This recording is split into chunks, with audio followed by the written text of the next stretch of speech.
Hi, and welcome to the Marketing with a Book podcast by Indie Books International, headquartered out of Southern California. My name is Mark LeBlanc. I happen to live in Edina, Minnesota, a suburb of the Twin Cities, and serve as the chairman of the board of Indie Books. I'm sitting in today for Henry, who normally handles our interviews, and just excited to be with you. We've got a great guest in Chris Hodges today, but just a moment about Indie Books International.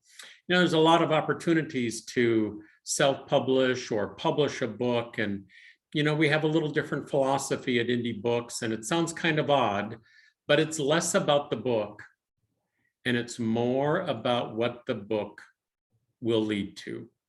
We want your book to be a gateway tool. Of course, we want you to sell more books, but we specifically want to design and structure and create the right book for you that will lead to more keynote speeches or more training assignments, consulting engagements, and coaching clients.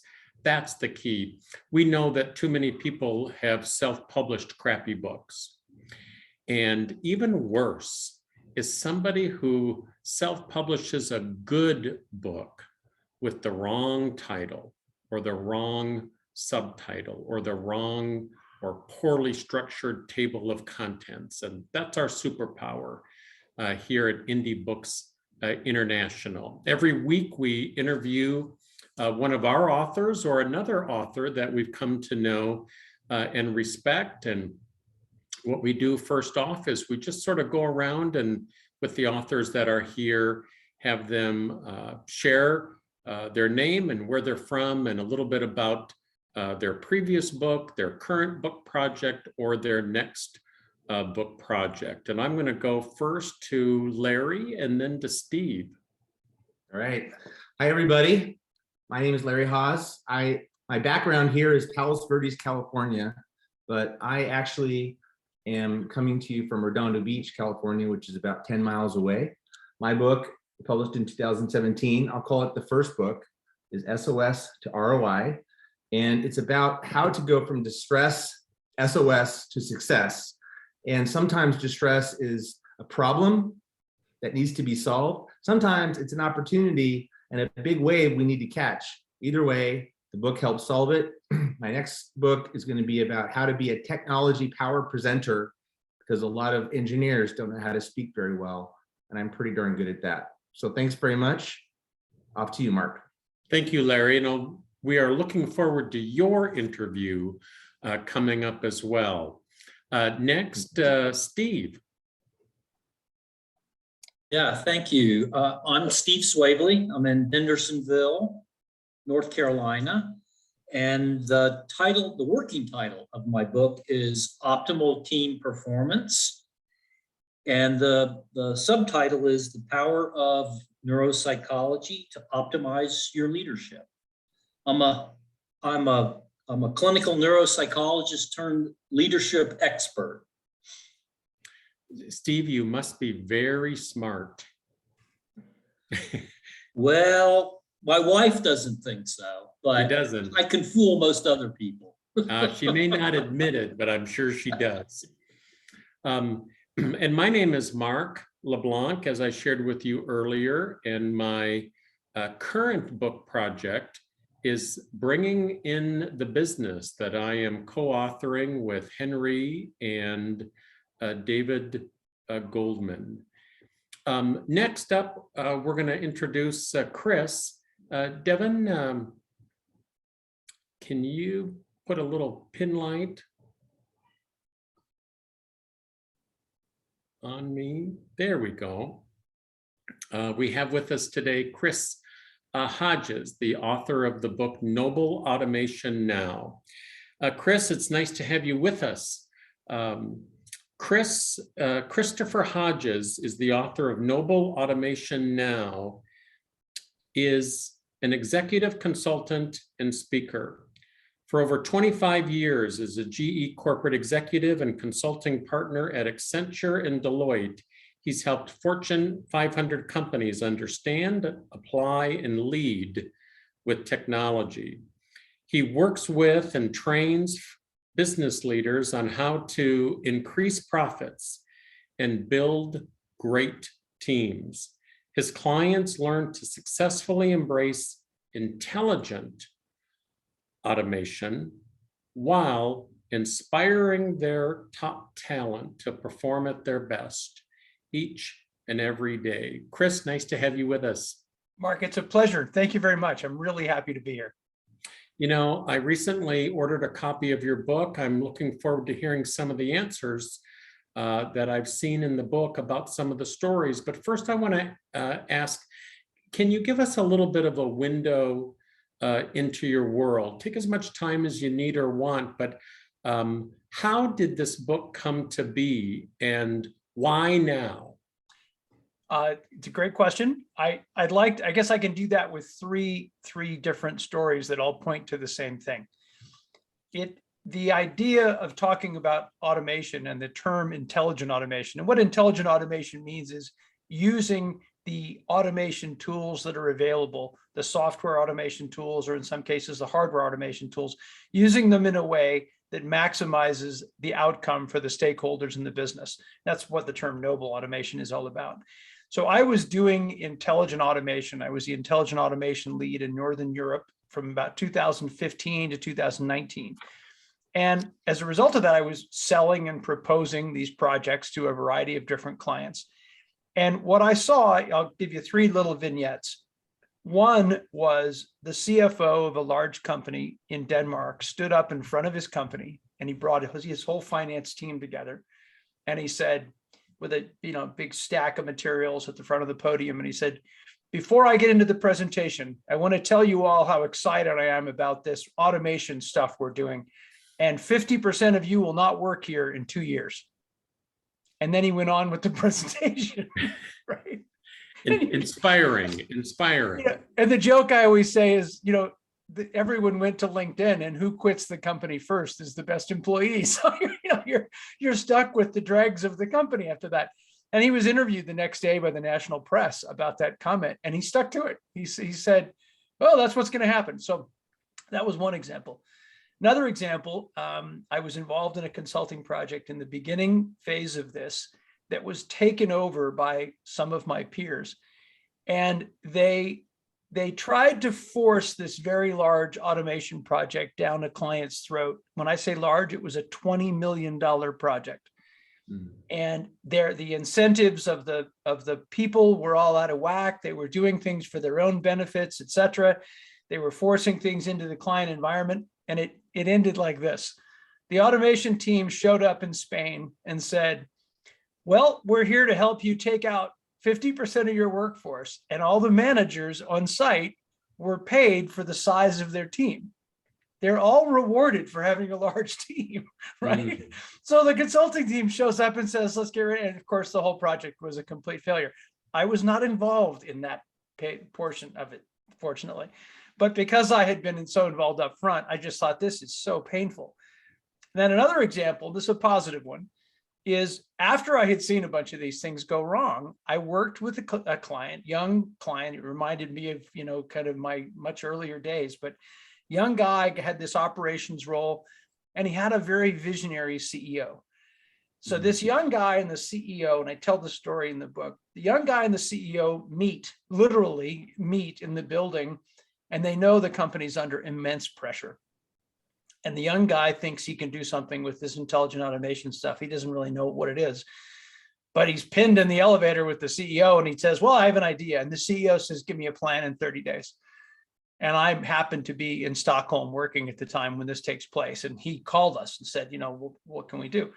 So I sat in with a month and worked with him. And as a result of that project, which was exactly unlike the other projects I just described, the leadership team, the HR people, the CEO, the HR leader, the operations people all came together in a way that they were able to implement these intelligent automation tools in a way that increased the innovation of the business, the motivation of the teams, and of course, the profit went up in the company. Mm. And they didn't fire everybody. Now, some people left because they didn't like what the future was, but most of them, their jobs changed and shaped. And what I realize is that the principles of all that, both the failures and the success, that could be called something. And I called it noble automation, from noblesse oblige, right? How can the leaders of a company implement these exciting automation tools in a way that serves the customers and the employees and the colleagues and the executive team? And it's not perfect, but how do you serve as many of those stakeholders as possible? And that's how the business goes forward.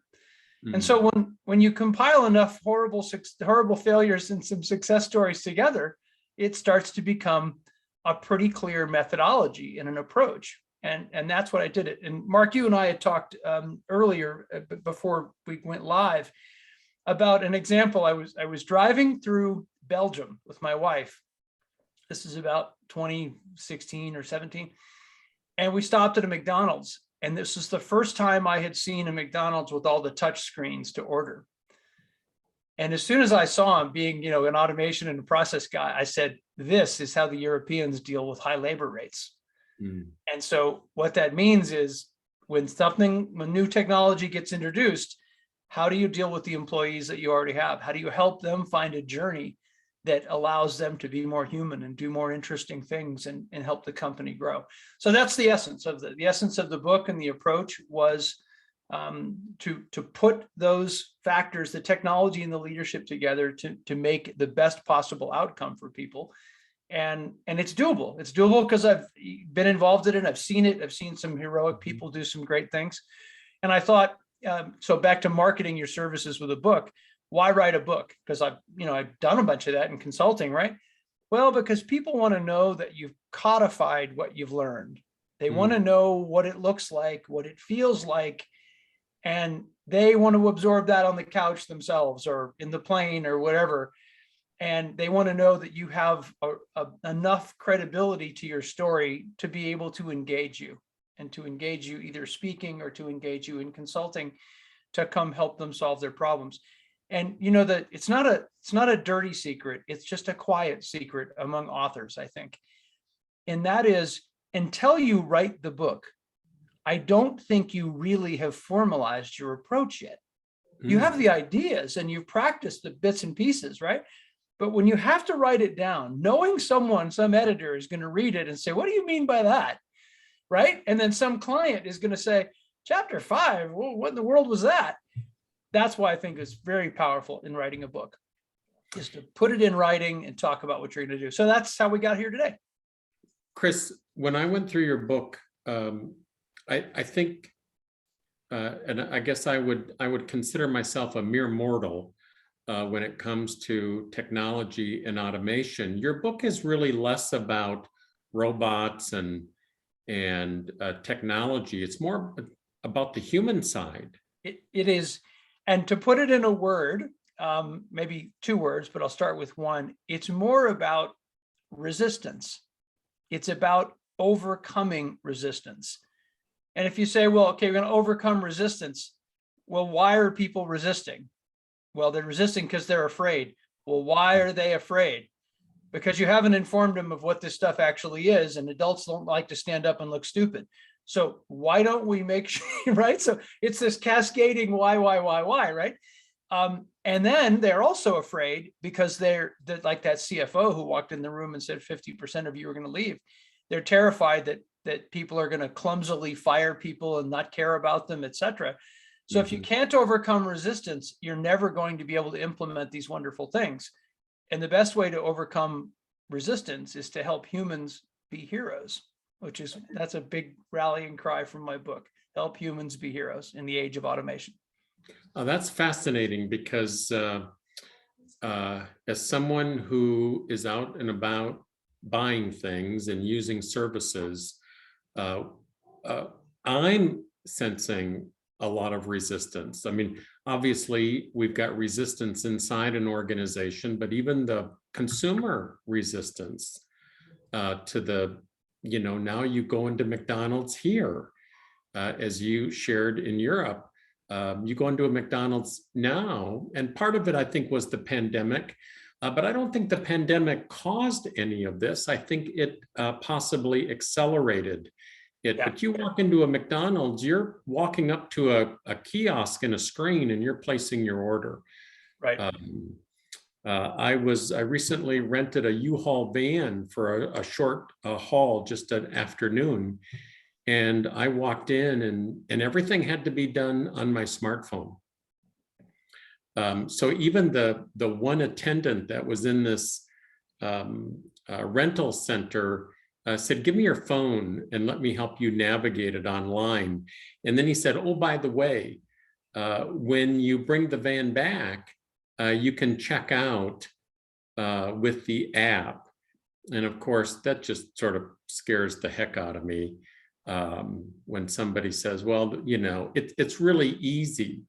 But then the kicker, Chris, was when he said, you know, Mark, if you get here before 4 o'clock, I'll help you check out on your phone. But he said, there's going to come a day when if you don't check out yourself, and he gave me a little bit of a wink and a nod, we will charge you a $20 convenience fee for not using the app. And I thought, boy, automation and the acceleration of automation is here to stay, and it's changing, I think, and maybe you can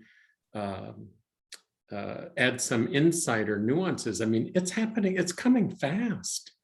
It is, and it's happening fast for very good reasons. And that is because if you can't charge more for your products and services, but you have to pay people more for their time, or you don't have access to the people that you need to have, it accelerates it even further. So I tell another story from an earlier time where I invited the executive assistant from my company out to dinner with my wife, myself, my wife, my EA, and her husband. And she kind of avoided the dinner for a couple of invitations. And finally, she said, my husband is really not in a good state of mind. He's not going to join us for dinner. And I said, oh, that's kind of sad. What's up? Which was maybe too much to ask. And she said, he worked at a grocery store for 25 years. And he was paid a lot of money at a grocery store because grocery stores have union wages, et cetera. And they fired him after 25 years. And the reason they fired him is because he wouldn't take less money, of course, for a year, but he didn't add to his skills. So as the self-checkout machines multiplied, his value to the company minimized. So instead of becoming an expert in European cheeses or an expert in wine or an expert, something, right? Because he'd been there long enough, right? Or he could have been the customer service, whatever. He just stagnated and he stayed in the same place. And eventually they tapped him on the shoulder and away he went. And he was angry at the world. I'm sure he was partly angry at himself because he had not figured out how to do that. So there's two sides to this. There's the person who might become outdated if we don't try to stay up to speed. And then there's the company. So if the company says, hey, Mark and Chris have a great deal of skill that takes 30 years to earn. You got to learn how to be good with people. You got to learn how to handle that soft stuff and do it well. Then they help us figure out whatever this new technology thing we're doing. Because those skills we've picked up over 30 years, the emotional intelligence we have, you just can't train that. It takes time to do it, right? So it's a balance, right, of figuring out how do you take away the routine monotony of people and focus on the humanity, which is so hard to do well. It's so hard to give good customer service and to care about the people that you're working with, et cetera, right? And that's what people want. It's easy to replace them with a robot. So I see it as that balance from two different sides. We as employees need to do things to stay up to speed, and the companies need to help us use the balance of technology and humanity. One of my favorite phrases is no change, no change. And if you stop and think about it, we all need to be, you use the term chronic resistance. We all need, as consumers, we need to get up and over the hurdle. I guess if you have if you're still using a flip phone, you're in trouble. If you're not able to access the app. When you think about the leaders that you're working with and that you are speaking to, what is keeping them up at night? Well, you're on to the issue about the chronic resistance. That's clearly an issue, but I think it's two-sided. They know they have to do these things to compete. As soon as you all went to an app, so did everybody else has to go to an app, right? As soon as the airlines got rid of all their check-in counter people and put in self-checking bags, everybody else has to do the same thing. So the first thing is they have to adopt and innovate at full speed, or they will simply be out of business, right? They won't have anything to do. And then the second piece is, damn it, why are these people all resisting what we're trying to do? Well, because you haven't probably helped them see that they have a future somewhere in life, which, by the way, may not be in your company. But that can be handled very well also, helping people find. There's a scene in the George Clooney movie Up in the Air where he spends all of his time going around laying people off, right? He's a consultant that lays people off. And he has this argument with his young colleague about, can you do this on, virtually, or do you have to meet the people face to face? Clooney's the gray-haired guy who says, look, you have to do this face to face. So he sits down, and this guy he's laying off's been there 25 years. And the guy's like, what the hell do you want me to do? You just ruined my life. My whole identity has been destroyed. And George Clooney looks at him and says, how much did the company pay you to give up your dreams? He says, what do you mean? He says, well, I see in your file that you used to volunteer in college at a French restaurant, a top tier French restaurant, rather than go get a job somewhere else that paid money. How much did the company pay you to give up your dreams of being a chef? And the guy pauses and he says, however much it was, $30,000 a year or something, right? And what Clooney did in that moment is to help that person see one journey is over, but another journey is going to start. And that's not easy to do. But if you do it well, as Roger Crone, the CEO of Leidos, who I interviewed for my book, said, it is more important how you exit someone from a company than it is how you bring them in. Wow. Because everyone around you sees what happens. Do you treat that person as a human being, or do you treat them like a box of pencils? Chris, fill in the blank to this next statement. One thing that a wise leader does to help people overcome chronic resistance is blank. Build a level of comfort that they have a place in your future. Build a level of comfort with that person. So Jane, we're going to change your job. Joe, we're going to change your job. And by the way, you're going to be part of helping identify what that change is. And you have a place here. We really want you to do. So I would give it 2 other points. You never walk into a room with 10 people and say, as a leader, we want the 10 of you to figure out a new process that only needs 5 of you. And how many times I've seen that, I can't even count, right? And so the next thing you don't do is you don't tell people, we just want you to save time on this thing, but you don't give them something to do with their time. What's far more attractive is if you say, we have these really exciting projects and we don't have anybody to do these exciting projects. So can you guys figure out how to do what you're doing with fewer of you so some of you can go do this exciting project?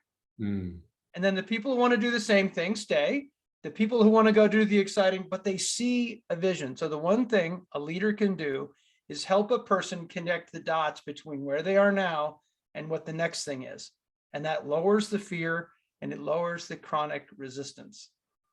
And then everything comes out. People become magic after that. If I'm understanding what you're saying, it's sharing that message that the future looks bright.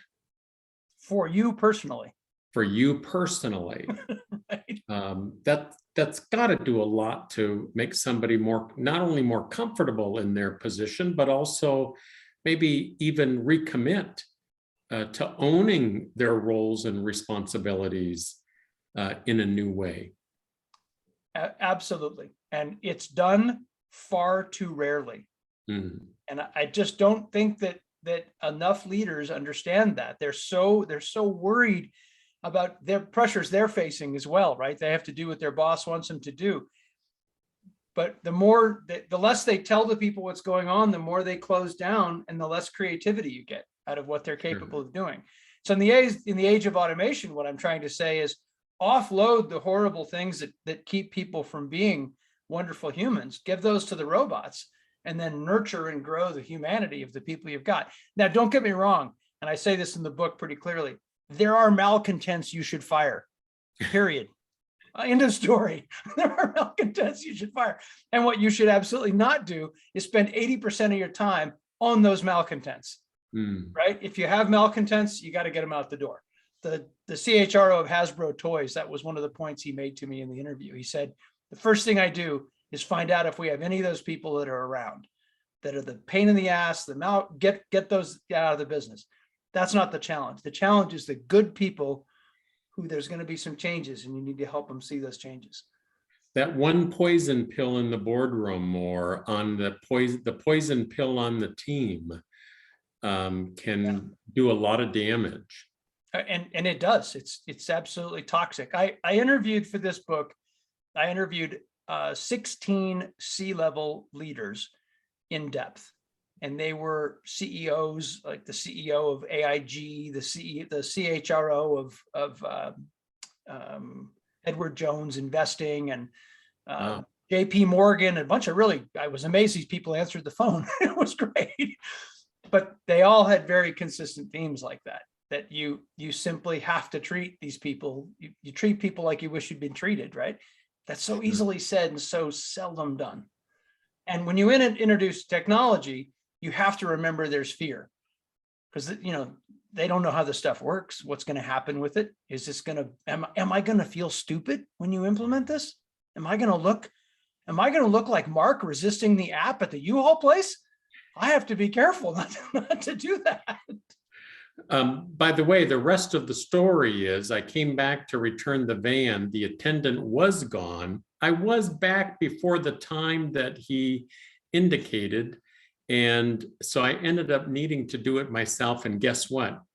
You made it. I made it. I figured it out. Believe it or not, over your shoulder, Mark. He was making you a hero. Looking believe over it, your believe it or not, my confidence, went up. It's like, hey, I did it. I guess we'll find out if I, get the wrong bill here in a week or two on my credit card. But everything went fine, and so I think we all are learning that these resistance hurdles can be overcome. I want to switch gears, Chris. First, I just want to take a moment and acknowledge you for the good work that you are called and compelled to do. I think it's a game changer, not only for teams at the highest levels in an organization that are facing the challenge and the challenges of change, but this notion of helping people be more comfortable in their roles and responsibilities. A little birdie told me that since your book has come out, you've been speaking more. Can you shine a little bit of a light on some of your speaking engagements, and how has the book helped you land some of these engagements? In reverse order, the book is absolutely essential. Because people want, if they don't know you personally, if they haven't seen you speak before, you haven't been a consulting client or something with them, they need something. They'll go look at your resume, but what is your, that's whatever, right? They really want to know you have something to talk about. So the book is huge. So the first couple of speaking engagements I got were, I had done some of this before in consulting, so I had some videos of earlier presentations. But you find an audience and you shape your message to suit that, to speak to that industry or whatever. And I think eagerness is how I got the first couple of speaking engagements. Just, to say, you want me to talk? What time? Anytime, any place. Should I bring the canapes with me when I come to the party? And then someone in the room hears you and says something to someone else, and then it's a little easier the next time, right? A little easier the next time, and then you and I've got some really great advice as a result of this. You know, you reach out to people who've been public speakers before and consult. And I'm a speaker, yes, but I have to do kind of both rails. I want to do the speaking and the consulting so that I'm there to help, you know, solve the problems. And then once the wheels start to spin, and there's one of these emails I got was someone who asked me to speak for free. And I said, well, I don't speak for free, but I will waive my fee if the audience is right, which is great, right? And when the audience was right, I, of course, waived my fee. And then I did several other things on top of that, which then started to turn into speaking engagements. And then, you know, you prove to them, right, that you're not going to embarrass them. They've arranged an event and they don't want a monkey on the stage. They want someone who can, you know, Sure. be compelling. And you prove that that makes sense. And then more people start to do it. And then recently I gave a talk to 75 CEOs and CIOs from all around the world virtually, which I couldn't even believe happened. And it was fantastic. They were great. They were engaged. You know, this virtual stuff's still kind of weird for everybody, but they were engaged. They asked a lot of questions. Some of them showed up in their workout gear, but you know, that's just the way it goes. Well, the pandemic has opened up more opportunities virtually via Zoom and Teams and different platforms. And so I guess we're seeing it right now. I'm not sure we would be doing this video podcast 2 years ago Right. had it not happened. So the rate of acceleration and how it's changing everyday lives for you and me and our audience members is nothing short of astounding. And I think that in some of these presentations, you are selling more books. Well, there's no doubt about that. The first presentation I did was at a big trade show, which was amazing. It was actually face to face in the big trade show. And I showed up with, you know, as many books as you can stick in a briefcase, right? Or in a suitcase. And, you know, as a new author, you stand there and you stare at the stack of books and you hope it will mysteriously disappear. You know, you'll sell them or whatever you have to do, right? Mm-hmm. And they did. And the difference between the interest in your books before you talk and after you talk is like night and day. It's like night and day. Right? Yeah, I mean, because then they either run because they want to have nothing to do with you, or they say, hey, something that person said was, you know, really interesting. And then you really know when they ask you to sign it, you say, well, something about that message must have been good. So. Chris, two questions. And then I think that you have a gift for our listeners and viewers. But I do. When you go back in time, there came a day, and your career, everything led you up to this particular day when you said, I want to speak more. I want to write a book. I want to do more consulting assignments. Mm-hmm. When you look back in your rearview mirror and you think about that day, what has surprised you the most on this book and speaking journey? I kind of feel like, and I don't think I'm the only person at all who feels this way, you tap into a level of thought and commitment that you probably always had, but weren't doing. In my case, I was in really big companies, right? I was in Accenture and Deloitte and General Electric and the US Navy before that. And I always knew I had a passion for this stuff. And every once in a while, I got to demonstrate it, right? In front of a training room or a trade conference or something. But as soon as I went all in, as Darren LaCroix would say, as soon as I went all in on this subject, you realize how much of it is in that vein. It's like hitting a vein of gold, but instead of it being gold, it's like, this is what you really want to do and can do. At least that's how it felt for me. But of course, it also took many years before I felt like I knew what I had something to say, right? That's the risk, is that you need to have something to say that people really will benefit from. And then there was an actual evening, one night, when I crossed the Rubicon, and I'm never going back. So, well, all of us have a runway to lift off. And there's a runway to that evening or that moment of time when you cross the line, and forever your life has changed and the trajectory of your career is forever altered in a positive way. If you could go back to you on that specific evening, and I know you remember it like it was yesterday. Oh, yeah. But if you could go back to that evening and give, knowing what you know now, if you could give yourself a piece of advice, what would that piece of advice be that you would give yourself?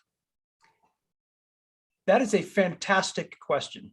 And you did not tell me or had no idea you would ask that question. So I can tell you exactly what that would be. The night that I realized I needed to do this for a living, I gave a presentation to about 500 colleagues in consulting, in a big consulting business. And about 50 of those people, that sounds like an exaggeration, but I promise I'm not exaggerating. Over a 5-hour long cocktail party and dinner with 500 people, I had 50 people come up to me and one way or another said, "What the hell are you doing this and not out on stages being a professional speaker?" And they were Danish, so they said it a little differently than that, but right. And the thing I wish I could tell myself then was, that is the notice. Stop worrying about the fact that you're going to go do something else, but because you feel great at that when you make that decision, right? But then you have to deal with some of the friction of leaving. And I spent way too much time thinking about that friction, right? Either go on the journey or don't go on the journey. And I knew as clear as if someone, it's that old joke about the preacher in the rain, and finally he's hanging off the chapel and the helicopter comes and he refuses the helicopter. He goes to heaven and he says to God, "God, where were you? I was your servant all these years." And God says, "Look, I sent you a canoe, a rowboat, an SUV, and a helicopter."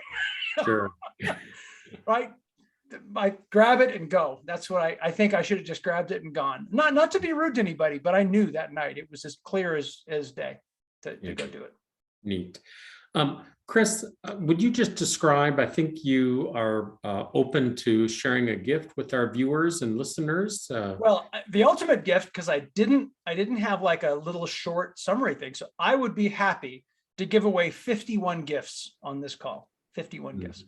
50 of those gifts will be an electronic copy of my book mailed to people who send me an email at chris@nobleautomationnow.com, chris@nobleautomationnow.com. And the 51st gift is a box of steak knives, which Henry always says. And they're cheap steak knives. So I suggest you be one of the first 50 people. That's neat. Chris, thank you so much for sharing with us, and you've given us some tremendous insight. Is there one more pearl of wisdom or one more tip that we haven't talked about that you think our listeners or viewers would appreciate hearing? The call to adventure is ever present. That call to adventure is the thing that you keep hearing and you keep avoiding, and that you should pick up the phone, as Joseph Campbell would say, answer that phone and go on your next hero's journey. Whether it's in intelligent automation or anything else, take that next hero's journey. Thank you, Chris. Thank you, Mark, for being with us. And my name is Mark LeBlanc of Indie Books International. Thank you so much for joining us for this special episode of Marketing with a Book. And that's a wrap.